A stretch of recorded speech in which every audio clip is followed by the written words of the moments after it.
A tarotkártya jóslás és maga a tarotkártya jóslás tanfolyam, ahogyan én tartom. Szia, Sinka Nóra vagyok, Nóra lelkek segítője.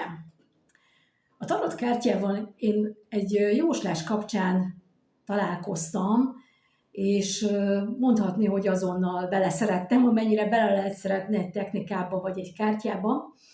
A mai napig nagyon közel áll hozzám ez a kártyatípus. Én a Reader vagy Rider-Waite tarotkártyát használom.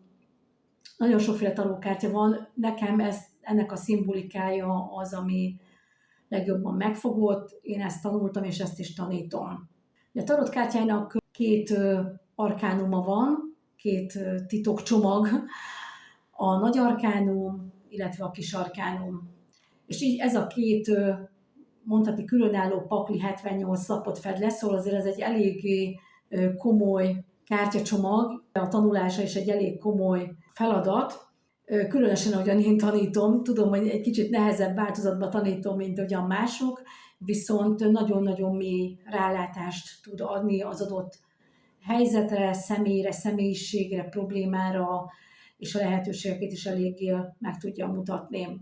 Én ugyanis úgy használom a kártyát, hogy minden kirakásban ugyanannyi számú lapot húzok a nagy arkánumból, a kis arkánumból is, és mivel hogy ezek számozott lapok, kivéve az udvari lapok a kis arkánumból, ezeket össze lehet adni számmisztikailag, és akkor még ahhoz tudunk nagy arkánumi lapot kapcsolni. És így egymásra oda-vissza utalgatnak a különböző kirakási helyek, és sokkal több információt tudunk meg belőle, mint hogyan másoktól láttam, hogy használják. Én ezzel a kirakási módszerrel tudtam azonosulni, én ezt szeretem csinálni. Maga a kártyák száma miatt is ez azért nem olyan egyszerű megtanulni 78 napnak a jelentését, még akkor is, hogyha nagy vonalakban tanuljuk meg, és csak néhány jelentést kapcsolunk a kártyákhoz. De nyilván nem lehetetlen ennek az elsajátítása. Akik részt vesznek az én képzésemen, igyekszem minden elméleti és gyakorlati anyagot kiadni, természetesen a kirakási képletektől kezdve a kártyák leírásán át mindent, illetve hogy hogyan kell használni, beavatni a kártyát. És ahogyan használjuk, illetve haladunk a képzés során, és a résztvevők egyre jobban elmélyülnek magában a kártyalapok jelentésében, egyre jobban azonosulnak, megértik egy-egy lapnak az igazi tartalmát, vagy a energetikáját, annál jobban össze tudják kapcsolni ezeket a dolgokat a saját életükkel, a saját elakadásaikkal, problémáikkal, önismeretükkel, illetve önismereti eszközként tudják használni a kártyát.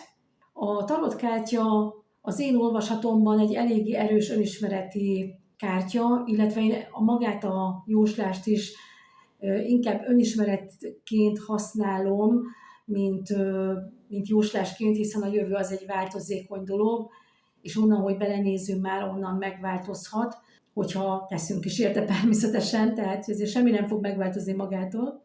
Tehát én erre helyezem a hangsúlyt, hogy az, aki nálam tanul, vagy aki használja a kártyát és gyakorol, az egyre több mindenre jöjjön rá a saját életével kapcsolatban, jobb döntéseket tudjon hozni, felismeri az összefüggéseket, minek mi van a hátterében, milyen érzelem, milyen energia, milyen gondolat az, ami esetleg azt létrehozta, vagy mivel lehet megváltoztatni.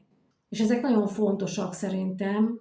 Nyilván nem kell mindenkinek megtanulni a kártyát vetni, de azt gondolom, hogy bármilyen eszközt is használ az ember arra, hogy saját magát megfejtse, megismerje, összefüggéseket lásson meg, és magasabb szinten lássa a világát, a saját életét, magasabb szintű döntéseket tudjon hozni, azt nagyon fontosnak tartom.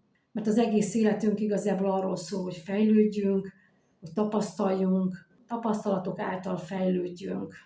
Ezért én ezt minden helyzetben a hozzám fordulóknál igyekszem megtenni, igyekszem az összefüggésekre rávilágítani, felhívni a figyelmüket, hogy mi az, amit máshogy kellene csinálni, és mi az, ami esetleg lehetőségként ott van, amit nem kellene elszalasztani. azért, mert mondjuk nem tudunk róla.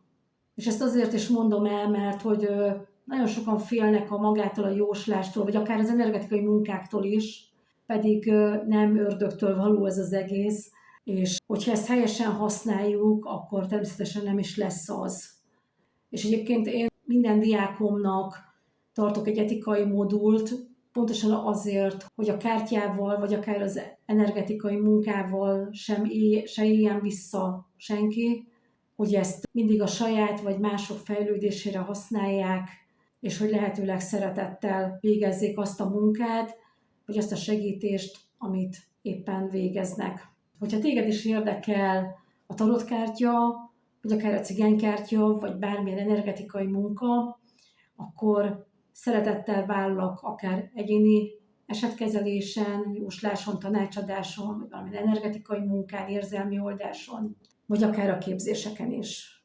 Szia!